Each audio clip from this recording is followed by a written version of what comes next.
Today we're going to change the multifunction switch on a 2004 Jeep Liberty. This probably will work for many of the models of the Jeep Liberties.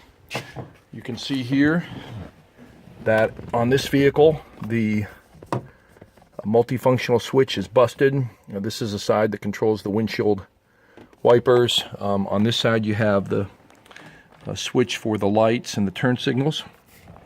It looks like at some point somebody tried to glue this, and there's a lot of pressure on this to turn, and it probably just snapped off, so we're going to replace it. Because we're going to be messing with the airbag, or around the airbag, we need to disconnect the battery. So come in here. This is a 10mm wrench. You may need to use a different wrench or a crescent wrench to take your battery off.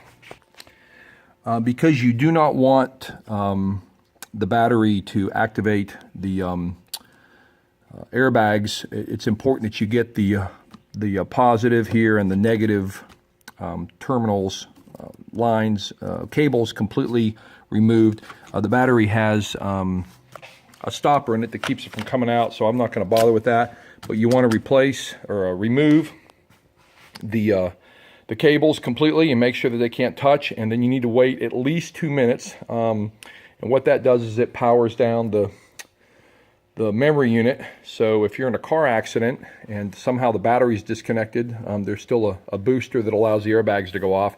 So we're going to wait 2 minutes to let that dissipate before we start messing with the steering column. So we've waited 2 minutes, probably more like 4 or 5 minutes, and now we're going to replace the multifunction switch. First thing you need to do is lower the steering wheel tilt if your vehicle's equipped with tilt. So what we're going to do is lower this on the steering column and pull it down as far as you can, and then leave it unlocked. And then there are 2 screws under the column. There's one here, and these are Phillips head screws. So I'm going to... Actually, they're not Phillips, they are Torx screws. So you'll need a Torx bit. It's a T20. And again, there's 2 of them.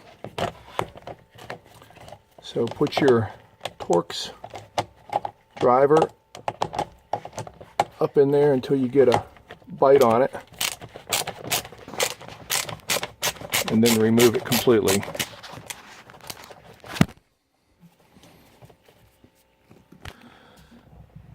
So once those 2 screws are removed, the cover comes off just by pinching it.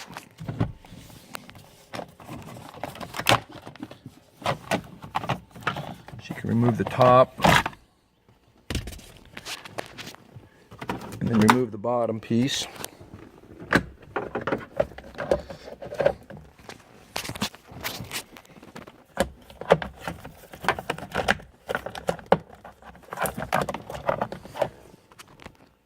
Just make sure that your screws are completely removed before you try to pull them out. It takes a little while to get those screws out. So after the cover's off, the unit itself really just pops out like that. And then there are 2 connectors in the back, one on the right side and one on the left side. And those require, so there's one right here, and the other one is on the other side, and you can see it right here, and those require you to just pinch them and pull them out. So that's the unit, and you can see the 2 holes in the back here where the 2 electrical plugs go in. You can see those sitting there right now. So to replace, I picked up a unit on eBay for I think about $45. It's a used one, but it's good shape, and they're offering me a 6-month warranty on it, so I'm willing to roll the dice for $45. New ones are probably $100 plus, and so installation is reverse. So we'll drop it back in here, and we'll reconnect to the wires. Then you'll reinstall the bottom cover, snap it on there, and the top cover also. Then you reinstall the screws and basically what you're doing is the screws into the top piece and it'll pull snug. Don't pull it too tight or you could strip it out. Also, after you've screwed the front, put those 2 screws back in, so you can see right there, you pull that back out, then this seam right here has a little gap and you'll want to push up from the bottom, down from the top, and snap that. There's a little clip in there that just snaps to secure that tightly. So now that's the column cover has been reinstalled, so I'm going to go ahead and relock the tilt wheel. It looks like to me the switch is working. It's at least moving, and now we'll go back and reconnect the battery. So battery cables have been reinstalled. So now it's time to test and see if they work. So we're going to insert the key, and yes, you can see I've got windshield wipers now, and washer fluid in the back. So we are good to go.